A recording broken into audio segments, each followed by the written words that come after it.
Irmãos, vamos abrir as nossas Bíblias, então, no livro de Atos dos Apóstolos, capítulo 5.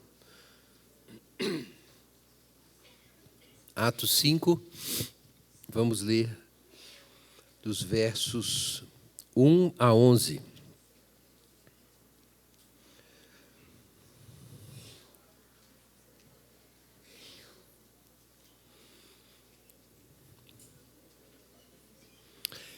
Atos dos Apóstolos, capítulo 5, versos 1 a 11. Mas certo homem chamado Ananias, juntamente com Safira, sua mulher, vendeu uma propriedade. E ficou com uma parte do valor. E sua mulher também sabia disso. Então ele levou a parte restante e colocou-a aos pés dos apóstolos. Então Pedro perguntou: Ananias, por que Satanás encheu o teu coração para que mentisses ao Espírito Santo e ficasses com uma parte do valor do terreno? Enquanto o possuías, não era teu? E depois de vendido, o dinheiro não estava em teu poder? Como planejaste isto no coração? Não mentiste aos homens, mas a Deus. Ao ouvir essas palavras, Ananias caiu e expirou. E sobreveio grande temor a todos os que souberam disso. Então os mais novos levantaram-se, cobriram-no, carregaram-no para fora e o sepultaram. Depois de um intervalo de cerca de 3 horas, chegou também sua mulher, sem saber o que havia acontecido. E Pedro lhe perguntou: dize-me, vendestes por tal quantia aquele terreno? E ela respondeu: sim, foi por essa quantia. Então Pedro lhe disse: por que combinastes colocar à prova o Espírito do Senhor? Os que sepultaram o teu marido estão lá fora, e eles também te levarão. Na mesma hora ela caiu aos pés dele e expirou. Então os mais novos entraram e acharam-na morta, e levando-a para fora, sepultaram-na junto do marido. E um grande temor tomou conta de toda a igreja e de todos os que ouviram essas coisas. Amém. Vamos orar. Pai Santo, em nome de Jesus, nós clamamos ao Senhor pelo auxílio do Teu Espírito Santo, pela iluminação do Senhor, para a nossa mente ser aberta, esclarecida, ó Deus, que nós vejamos o Senhor, que nós possamos contemplar aquilo que o Senhor tem para nós, por meio dessa palavra. Abre o nosso coração, ó Deus, e nos dá um espírito disposto a Te seguir aonde o Senhor nos levar. Em nome de Jesus. Amém. Irmãos, nós chegamos agora num ponto aqui no nosso estudo de Atos, um trecho tenso do relato de Atos. Nós vamos falar sobre essa guerra espiritual que acontece no coração da igreja. Nós temos acompanhado aí os sucessos da igreja de Jerusalém, a descida do Espírito, o sermão de Pedro, aquela conversão em massa, a mudança no coração da igreja no início, o desafio das autoridades. Então Satanás se levanta contra a igreja, e Pedro e João foram levados ao Sinédrio, depois de realizar aquela cura fantástica, que está relatado no capítulo 3. E a igreja foi recentemente cheia do Espírito Santo. Isso está aqui no capítulo 4 de Atos, versículo 31. Os irmãos vão se lembrar, veja aí. Quando terminaram de orar, o lugar que estavam reunidos tremeu. Todos ficaram cheios do Espírito Santo. Mas nós sabemos muito bem que todas as vezes que o Espírito Santo é derramado sobre o povo de Deus, Vem um outro espírito depois. Os irmãos lembram da tentação de Jesus. Jesus foi batizado e o Espírito desceu sobre ele. Uma voz foi ouvida do céu: esse é o meu filho amado, em quem me comprazo. Então veio a voz do céu, a confirmação da missão de Jesus. E dali Jesus já sai e já vai encontrar quem? Vai encontrar Satanás no deserto. Então, na verdade, a igreja já estava enfrentando Satanás desde que o Espírito Santo desceu no Pentecoste. Mas à medida que a gente caminha com Deus, o confronto com Satanás se aprofunda. Então a igreja foi cheia do Espírito Santo e cheia de generosidade. Foi o tema da última mensagem, né, com o pastor Igor. Capítulo 4, verso 32, veja aí na sua Bíblia. Logo depois da plenitude do Espírito. A multidão dos que criam estava unida de coração e de propósito, ninguém afirmava ser sua coisa alguma que possuísse, mas tudo era compartilhado, e os apóstolos davam com poder o testemunho da ressurreição, e não havia necessidade entre eles, diz o verso 34. Então, assim, havia uma experiência profunda do Espírito, ousadia para testemunhar, sinais através dos apóstolos e a igreja. Qual era o grande sinal? A generosidade. A gente fica muito impressionado com os milagres. Mas se você ler aqui no capítulo 4, no capítulo 5, você vai ver que Lucas deixa bem claro que esses sinais eram feitos basicamente pelos apóstolos. Então, o que realmente era o sinal, a marca sobrenatural na igreja, era aquela generosidade especial. É um amor que resultava da obra do Espírito Santo no coração dos crentes. E isso foi o que o Espírito Santo fez. E, inclusive, aqui a gente fica sabendo de um sujeito, depois de tornar famoso, né? Barnabé, o filho da consolação, versículo 36, possuindo um terreno, vendeu e trouxe o dinheiro e colocou aos pés dos apóstolos. E aí nós entramos no nosso trecho. Uma igreja cheia do Espírito Santo, com o coração aberto, transparente, generoso. Os corações estavam unidos. E agora nós temos um outro espírito. Agora a igreja entra num breve deserto.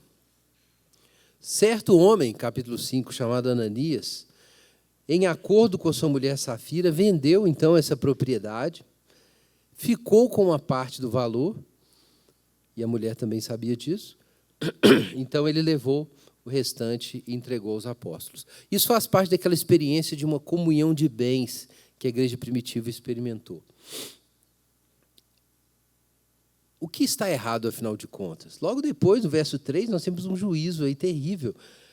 Ananias, por que Satanás encheu o teu coração para que mentisses ao Espírito Santo e ficasses com uma parte do valor do terreno? Então, tem gente que vê aqui em Atos, capítulo 4, uma espécie de comunismo, né, da igreja primitiva. Ninguém possuía seus bens ou, tinha a sua propriedade, né? Tudo foi compartilhado. Criou-se uma comuna, a Comuna de Jerusalém. Né? E tem gente que gosta das comunas. Então, aqui seria a Comuna de Jerusalém. E qual seria o pecado de Ananias, uma leitura superficial? É que ele supostamente fazia parte da comunidade, mas não seguiu as regras. Ele quis manter a propriedade dele. Né?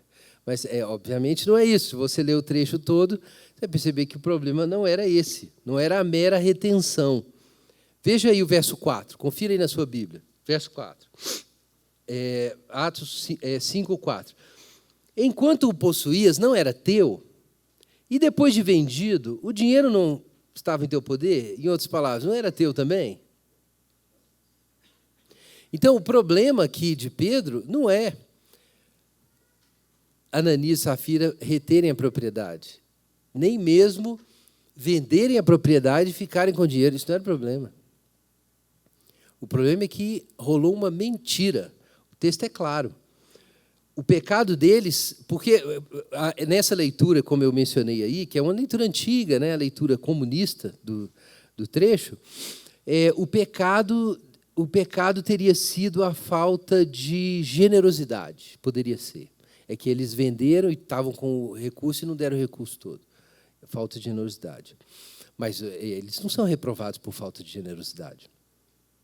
Poderia ser ganância. Eles fizeram algum tipo de especulação e venderam para alguém, tá, até da igreja, para poder ganhar muito dinheiro com aquilo. Não. Não há nenhuma acusação aqui de ganância. Poderia ser avareza. Eles deram só um pouquinho do que eles tinham. Também não foi. É muito claro no texto. Eles não foram acusados de falta de generosidade, nem de ganância, nem de avareza. Eles foram acusados de mentira. O que significa? Que eles disseram que estavam fazendo uma coisa e estavam fazendo outra. É disso que o texto está falando.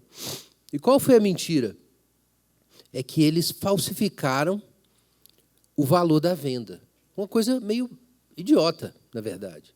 O que eles fizeram é uma coisa bem ridícula. Inclusive, o Pedro, depois, quando vai falar com Safira, você pular um pouco para baixo aí, no versículo 8, né, a mulher chegou, não sabia de nada, e Pedro perguntou, vem cá, por quanto vocês venderam o terreno? E ela respondeu, por tanto. Então, era uma mentira, gente, era uma mentira sobre o valor. Eles contaram uma mentira sobre o valor de venda. Foi isso. Qual mentira foi essa? Não é difícil perceber, né, quando você lê o texto todo. Eles venderam o terreno, disseram que tinham vendido por X, sei lá, 200 mil reais, e que eles estavam, então, dando todo o dinheiro para a igreja, 200 mil reais. Mas, na verdade, eles venderam por 300, guardaram 100, e, para posar de santos generosos, disseram que estavam dando tudo para a igreja. Foi uma mentira idiota. Né? Uma mentira idiota, realmente. Você podia pensar assim, poxa, até a avareza era um pecado mais grave do que esse. Mas veja que coisa séria para o autor aqui da Escritura, né? Que o Lucas reconta esse caso inteiro. Uma insinceridade, uma falta de clareza, uma hipocrisia. Então, o nome preciso do pecado que foi cometido aqui é esse, hipocrisia. Qual foi essa mentira da hipocrisia? Eu vou citar aqui um trechinho do John Stott. A motivação do casal ao dar não era aliviar os pobres, mas inflar o próprio ego. Você ainda podia pensar que, mesmo mentindo sobre o valor de venda, para passar a impressão de que eles eram totalmente abnegados, eles ainda estavam ajudando. Não estavam? Ainda estavam ajudando. Ok, mentira, eles não venderam por 200, venderam por 400, sei lá por quanto, mas eles deram alguma coisa. Mas isso não serve. Para o Espírito Santo não serve, para Pedro não serve. Porque existia hipocrisia. E a hipocrisia mancha e destrói as suas melhores obras. Isso é grave. Para Deus, o coração conta. Se você se esforça para parecer santo, mas não para ser santo, então isso para Deus não serve. O problema de Ananias e Safira é que eles queriam parecer generosos, mas eles não eram. Eles estavam atrás de outra coisa. Era um jogo de reputação, era um jogo de influência. O que eles queriam era isso. A religião para eles se reduzia a como os outros vão me ver. Por que nós estamos aqui na igreja ajudando, participando das coisas? Por quê? Porque nós queremos parecer pessoas boas. É por isso. A gente quer parecer bom, a gente não quer ser bom. Então, a gente pode mentir e ainda fazer o bem. É uma mentirinha, mas eu estou fazendo o bem. Irmãos, tem múltiplas aplicações. Tem aplicações para a vida pessoal, para a vida pública, mas aqui a grande questão é a igreja. Aparentar abnegação, mas ela não existir de fato. Então, isso não serve para Deus. A história tem um paralelo no Antigo Testamento, na história de Acã, em Josué 7. Deus leva o povo a uma vitória em Jericó, eles rodeiam as muralhas e as muralhas vão cair, eventualmente eles invadem aquilo, mas tinha uma ordem de Deus. Todo despojo tem que ser queimado. Tudo tem que ser queimado. Vocês não vão tomar nada disso aqui, porque isso aqui foi destinado à destruição, está sob juízo divino. E aí o que Acã faz? Ele, na hora de invadir a cidade, viu uma capa babilônica. E aí ele gostou muito da capa, resolveu guardar a capa e outros tesouros. E guardou tudo, escondeu debaixo da tenda. E aí, logo depois, Josué manda uma turma para fazer de batedores para a cidade de Ai, que era uma cidade pequena, e eles sofrem uma derrota terrível lá. Morrem 35 homens. Uma vergonha. E aquela notícia se espalha, e o coração da nação de Israel toda derrete como água. Fala assim, uai, Deus deu uma vitória para nós, e agora nós estamos apanhando de Ai, essa vila. Então, Deus não está mais com a gente. E ficou todo mundo desesperado. E aí a ordem foi dada pelo Senhor. Tem pecado na comunidade. Então, eles foram lançando sortes, e a sorte caiu em Acã. Josué chega para Acã e fala, abre o jogo. O que você fez? Aí ele falou, não, eu peguei o que não devia. Peguei a capa, né? Ele é o Acã. Peguei a capa, peguei os tesouros e escondi debaixo da tenda. Correram lá e estava lá debaixo mesmo. E aí qual foi a ordem? Execução. Ele levou à morte 35 homens por causa do pecado dele. Então, ele tinha que morrer. Foi levado para o Vale de Acor com todos os seus bens, família, foi todo mundo executado, morreu todo mundo, os animais, tudo. E Deus passou uma mensagem ali muito clara para Israel, uma mensagem muito clara. Quando o povo começa a viver em pecado, toda a comunidade vai sofrer. E esse é o caminho de Satanás. Então, existe aqui uma comunidade cheia do Espírito Santo, uma comunidade cheia de generosidade. Então, Satanás entra agora para fazer o quê? Para criar, para emular a falsa sinceridade. Para fazer uma versão fake dentro da igreja do que a igreja está vivendo. O que a igreja está vivendo é uma explosão de generosidade. E, imediatamente vem Satanás para criar a generosidade hipócrita dentro dessa igreja. É o outro espírito. Então, 2 espíritos estão trabalhando na igreja. O Espírito de Deus para trazer uma coisa genuína. A Bíblia diz que a lei é escrita no nosso coração, não é isso? O Espírito Santo está presente para fazer uma coisa genuína. Mas Satanás também está presente para fazer uma coisa falsa. E travestida do bem. Vejam que Satanás não entrou na igreja para fazer alguém levantar e dizer isso é um absurdo, seus comunistas. E, sei lá, pregar o capitalismo liberal e acabar com essa palhaçada de ficar todo mundo distribuindo os bens. Depois está todo mundo pobre, não tem mais propriedade, vai precisar de ajuda do Estado. Ele podia entrar lá e fazer outra coisa. Podia iniciar imediatamente adultérios e outros pecados. Mas olha qual é a estratégia de Satanás. É perverter a virtude. Não é nem introduzir logo um vício novo. É introduzir a semente da hipocrisia naquelas virtudes. Gente, isso é terrível. Então, você pode ter a generosidade, mas você tem a aparência só de generosidade. Você pode ter a pureza sexual e ter só a aparência da pureza sexual. Você pode ter a esperança ou a sua aparência da esperança. Então, é uma perversão, é a falsidade, é o próprio Satanás, que é o pai da mentira. É criar fabricações, falsificações. Porque o Espírito Santo veio trazer uma realidade para o seu povo. Abre sua Bíblia em Mateus 6. Vejam só o que o Senhor quer fazer. Nós vamos ler Mateus 6, depois 1 Coríntios 14. Aqui nós temos algo da essência da verdadeira religião ensinado por Jesus. Mateus 6, verso 1 em diante. Vejam só o que o Senhor nos ensina. Cuidado para não praticardes boas obras diante dos homens, a fim de serdes vistos por eles. Do contrário, não tereis recompensa de vosso Pai que está no céu. Assim, quando deres esmola, não faças tocar trombeta diante de ti, a exemplo dos hipócritas. Estão vendo aí, irmãos? Os hipócritas nas sinagogas e nas ruas, para serem glorificados pelos homens. Em verdade vos digo que eles já receberam sua recompensa. Mas quando deres esmola, a tua mão esquerda não saiba o que faz a direita, para que a tua esmola não fique em segredo, e teu Pai que vem em secreto te recompensará. Então veja só, o segredo que Ananias e Safira guardaram foi outro segredo, foi um segredinho sujo. Não foi o segredo de uma vida genuína diante de Deus. Não foi esse o segredo, foi uma mentira. Nós sabemos que a gente não vale nada, mas nós vamos fazer uma cena para a igreja achar que a gente é generoso. Para quê? Para a gente ter influência, para a gente ter importância, para ser aceito, seja o que for. Então, é um outro segredo que tem que ser guardado aqui.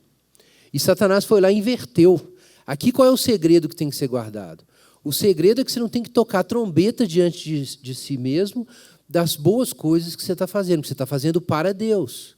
Agora, imagina o exato inverso disso. Nós não estamos, de fato, dando tudo, mas nós vamos dizer que nós estamos dando tudo, para a gente ser visto pelos homens. Irmãos, o que Ananias e Safira fizeram é a exata inversão de Mateus 6. Agora, o fariseu, que toca a trombeta diante de si por causa das suas obras, porque ele faz para ser visto pelos homens, já é chamado de hipócrita. Mas imagina que alguém que, além disso, ainda conta uma mentira para ser reconhecido pelos homens. Então, Satanás fez aqueles dois descerem bem fundo. Eles desceram um pouco mais fundo do que um fariseu típico, embora a hipocrisia seja a mesma. Veja o que Jesus diz depois aí, no capítulo 6, verso 5. Quando orardes, não sejais como os hipócritas, porque gostam de orar em pé, nas sinagogas, nas esquinas das ruas, para serem vistos pelos homens. Em verdade vos digo que já receberam sua recompensa. Mas tu, quando orares, entra no teu quarto e, fechando a porta, ora a teu pai que está em secreto. E teu pai, que vê o que é em secreto, te recompensará. É o mesmo ensino, irmãos. Mesmo ensino. Depois Mateus vai seguir falando sobre o jejum, ou Jesus, né? Mateus cita Jesus, falando sobre o jejum, no capítulo 6, verso 16 a 18. Exatamente o mesmo ensino. Então, irmãos, o que é o ponto aqui? Para Jesus, para que a lei seja cumprida, o coração tem que estar envolvido. Você não pode mostrar uma aparência, você não vai resolver a religião no nível da aparência. Era o problema da lei, a lei não entrava no coração. E para isso foi dado o Espírito Santo, para que a gente tivesse um coração de carne no lugar do coração de pedra, e a lei fosse escrita no coração, para que as coisas fossem autênticas, genuínas, para que houvesse uma sincronia entre o que está dentro e o que está fora. Então você não pode ter o comportamento, a performance apenas de um cristão. E você precisa atentar para isso o tempo inteiro, porque Deus está atentando para isso. É claro que foi Satanás quem encheu o coração de Ananias para entrar no pecado da hipocrisia. Mas vejam, a pergunta de Pedro é a seguinte para Ananias: por que Satanás encheu o teu coração? Foi o diabo? Foi. Mas quem deixou? Ananias. A pergunta é: por que você abriu o seu coração para o diabo? A gente acabou de abrir o coração e fomos cheios do Espírito Santo aqui. E agora você abriu o coração para o diabo, porque você decidiu que você não vai cortar seus compromissos com a religião, sei lá por quê. De repente, Ananias e Safira eram importantes por alguma razão na comunidade, ou eles eram carentes e precisavam muito do apoio da comunidade, ou eles eram da família de um apóstolo, sei lá o que aconteceu. E eles falaram assim: não, nós vamos aqui fingir que a gente é crente. Vamos fingir. Mas Deus está vendo. Deus está vendo que você está fingindo. E Ele vai te encontrar na esquina. Isso não pode ser escondido. O Espírito é o Espírito da verdade, da luz. Abra sua Bíblia em 1 Coríntios 14. 1 Coríntios, capítulo 14, versículos 23 a 25.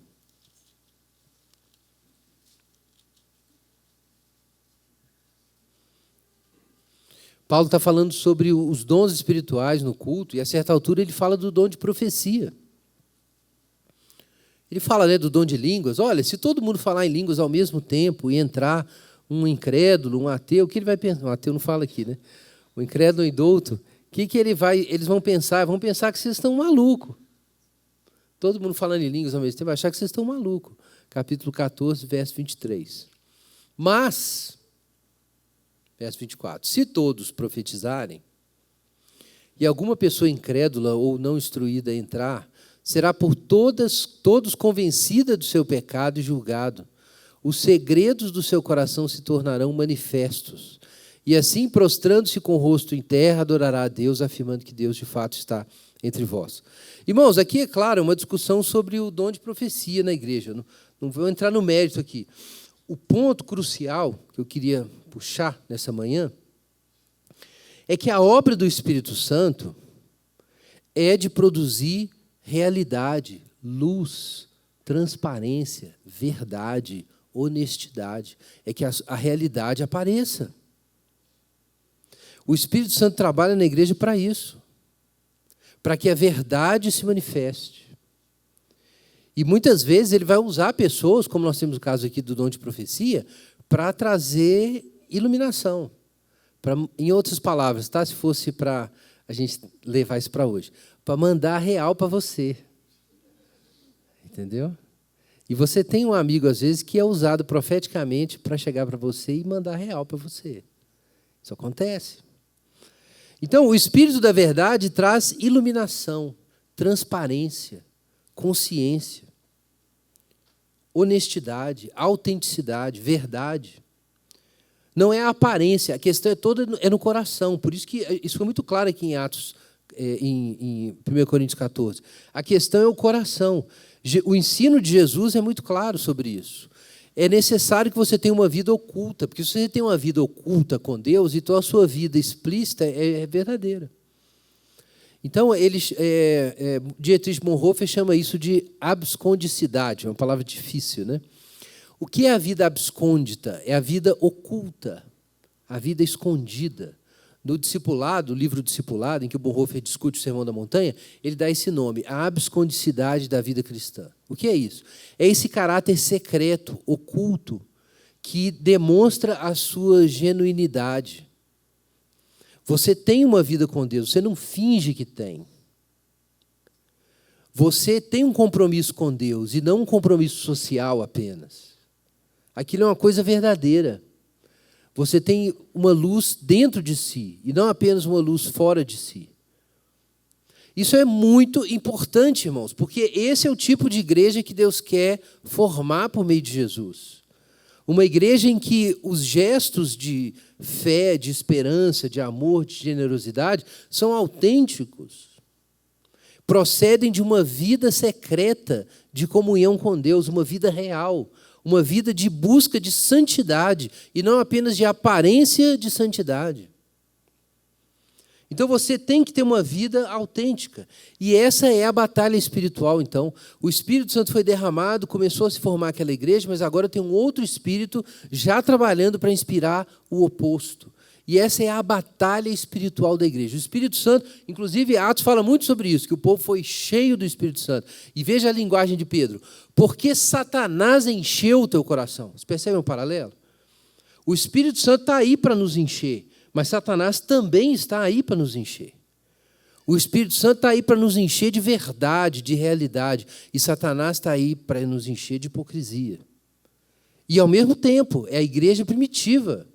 O Pentecostes tinha acabado de acontecer, milagres para todo lado. Gente como Barnabé entregando tudo para Deus. E aí, nesse contexto em que é uma igreja de verdade, nesse lugar nasce a hipocrisia. Às vezes a gente ouve pessoas dizer assim, não, eu não vou mais na igreja porque lá todo mundo é hipócrita. Então eu não vou mais ficar lá. Eu, pelo menos, assumo que eu sou hipócrita. Não vou ficar lá com aquelas pessoas que não assumem. Mas, na verdade, tem uma razão para isso. É porque, meu irmão, ouça bem o que eu vou te dizer. Satanás não tem que ficar chutando cachorro morto. Não tem que chutar. Quem não prometeu diante de ninguém, nem de Deus, nem dos homens, imitar Jesus, cachorro morto. Não tem o que esperar disso. Agora, alguém que fez um compromisso, eu vou seguir Jesus, então agora você tem Satanás no seu encalço. Que agora você entrou no jogo. Porque Satanás agora está na sua cola. E é isso que vai acontecer. O Espírito Santo trabalhando em você para você ser autêntico, e Satanás vai vir para semear o joio e te tornar um hipócrita. Mas ele vai fazer isso com quem está no jogo, né? É por isso que realmente a igreja está suscetível a isso, demais. Eu já disse isso tantas vezes aqui. Uma lagartixa não pode se tornar muito pecadora, porque ela é só uma lagartixa. Para você virar um demônio, você tem que ser um anjo. E é por isso que, das coisas boas que Deus fez, Satanás faz as coisas mais terríveis. Mas isso não é um ponto contra as boas coisas de Deus. Então, não se esconda atrás do pecado dos outros para esconder o seu. Não faz isso. Existem muitos hipócritas da igreja, mas isso nunca vai te justificar. Porque isso é o trabalho de Satanás. E se você caiu fora por isso, é porque Satanás te convenceu. Grande coisa. Grande honestidade. Satanás foi lá, botou um hipócrita na sua frente e você virou um também. Grande coisa. Não, meus irmãos, é o contrário que a gente tem que fazer. A gente precisa entender que é uma guerra, é uma batalha espiritual. Não é uma batalha espiritual que vai ser vencida meramente, ok? Com atos proféticos, como muita gente pensa. Não, essa batalha aqui tem que ser vencida com Mateus 6, seguimento de Jesus Cristo, discipulado, imitação de Jesus. Jesus era real. Então, essa é a batalha. Essas foram as tentações de Satanás ali depois que Jesus recebeu o Espírito Santo. A batalha espiritual é a batalha para você ser um crente autêntico. Essa é a guerra espiritual. E claro que Deus, às vezes, vai usar homens, como usou Pedro, para trazer disciplina. Né? Se a gente se lembrar aqui de Pedro, inclusive, 1 Pedro capítulo 4, o mesmo Pedro que disse essas coisas para Ananias e Safira, olha o que ele diz. Porque chegou a hora de começar o julgamento pela casa de Deus. E se começa por nós, qual será o fim daqueles que desobedecem o evangelho de Deus? Se para o justo é difícil ser salvo, aonde comparecerá o ímpio pecador? Pedro. Isso está na primeira carta de Pedro. Exatamente o Pedro que disse essas coisas para Ananias e Safira. Isso é importante, irmãos, porque Pedro está consciente de que Deus está trabalhando na igreja. Satanás está trabalhando, mas Deus também. E se você se comporta na comunidade cristã como um hipócrita, Deus vai te disciplinar. Não vou nem dizer para vocês que Ananias e Safira não tenham sido salvos. Eles podem até ser salvos, ter sido salvos. Inclusive, o meio deles serem salvos foi Deus mandou eles para a cama mais cedo. Foi isso. Deus foi lá e, olha, é o seguinte, vocês vão sem jantar, pode subir, bora para cima. Morreram, foi embora. Pode ter sido salvo, sim. Eu não vou entrar no mérito, porque o texto não diz isso. O texto não diz isso. A questão é que Deus estava ali disciplinando a igreja. Muitas vezes Ele disciplina as pessoas. Irmãos, eu já vi isso acontecer. Já aconteceu comigo, de uma pessoa dizer alguma coisa muito errada, muito arrogante, e eu sabia na hora que Deus ia disciplinar essa pessoa. E eu disse, e depois veio. Não foi nenhuma maldição. Tem gente que acha essas coisas, né? Que pastor roga praga, né? Inclusive, teve há uns 4 anos atrás, teve tem um pouco mais do que isso, uns 6 anos atrás, tem uma doutrina que andou espalhando aí em Belo Horizonte, que se um pastor jogar uma praga no você, só outro pastor que tira. Irmão, o povo inventa de tudo por aí, né? Imagina, igreja macumbeira, né? Rogar, não pode fazer isso. Não estou falando disso. Aqui no Pedro não fez nada contra Ananias e Safira. Pedro apenas informou Ananias e Safira de que eles iam ser disciplinados por Deus, porque eles não podiam ter feito aquilo e aberto a porta para Satanás entrar na igreja. Esses problemas não acabaram, outros problemas continuam no livro de Atos. Mas essa punição exemplar tem uma finalidade para nós. A gente precisa se lembrar de que Jesus está presente na igreja. de que Deus vê o coração. E você não pode agir contra a igreja pensando que Deus não está participando disso. Vamos nos lembrar aqui do que Pedro falou. Por que Satanás encheu o teu coração? Para que mentisses ao Espírito Santo. Gente, não era a intenção consciente de Ananias e de Safira mentir para o Espírito Santo. Eles estavam mentindo para quem? Para a igreja. Mas a igreja é a igreja de Deus. E se você fica na igreja falsamente, vivendo hipocritamente ali, como se fosse só um bando de gente que você está enganando e Deus não estivesse ali, isso negócio não vai dar boa coisa. Abre sua Bíblia em 1 Coríntios 3. 1 Coríntios 3, verso 16.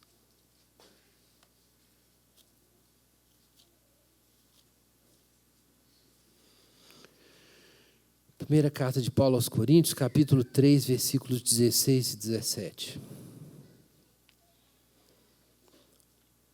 Vamos ver, verso 16. Não sabeis que sois santuário de Deus e que o seu Espírito habita em vós? Se alguém destruir o santuário de Deus, este o destruirá. Pois o santuário de Deus, que sois vós, é sagrado.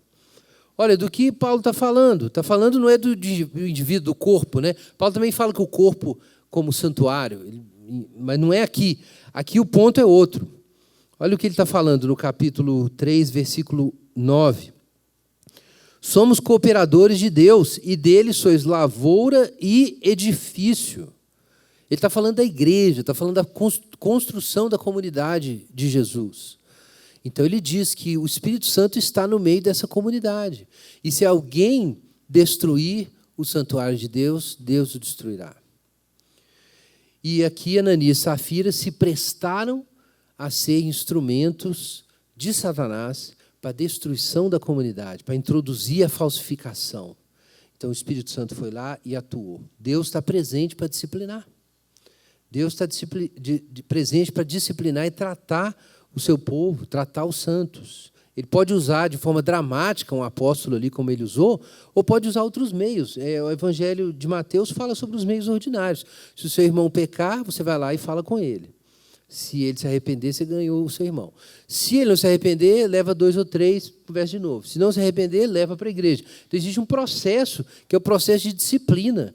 E quem inicia esses processos é o Espírito Santo. Esse texto mostra claramente que se a gente não toma providência, Deus vai agir de algum modo. Então, a gente precisa tomar providências. Agora, o nosso último texto, capítulo 1 de 1 João.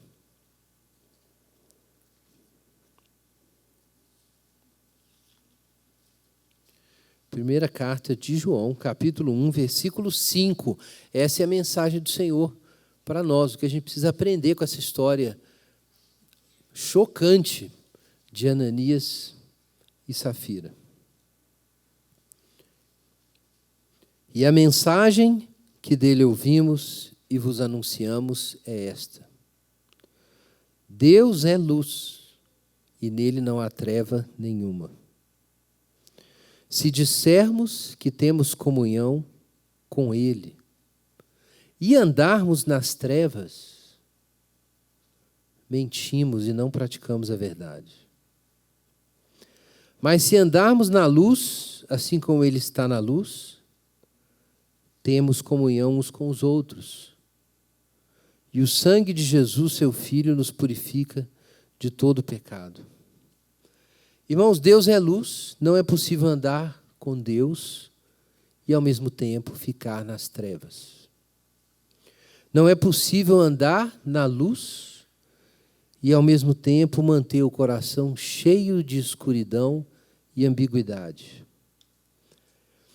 Deus quer iluminar a sua igreja, Ele quer abençoar a sua igreja, e a igreja precisa da sua honestidade. A igreja de Jesus precisa que você não seja hipócrita, que você seja uma coisa só, que você seja crente por fora e por dentro. Amém? Vamos orar. Enquanto os irmãos distribuem os elementos, peço ao Senhor para costurar o seu interior e o exterior para fazer uma coisa só. Amém?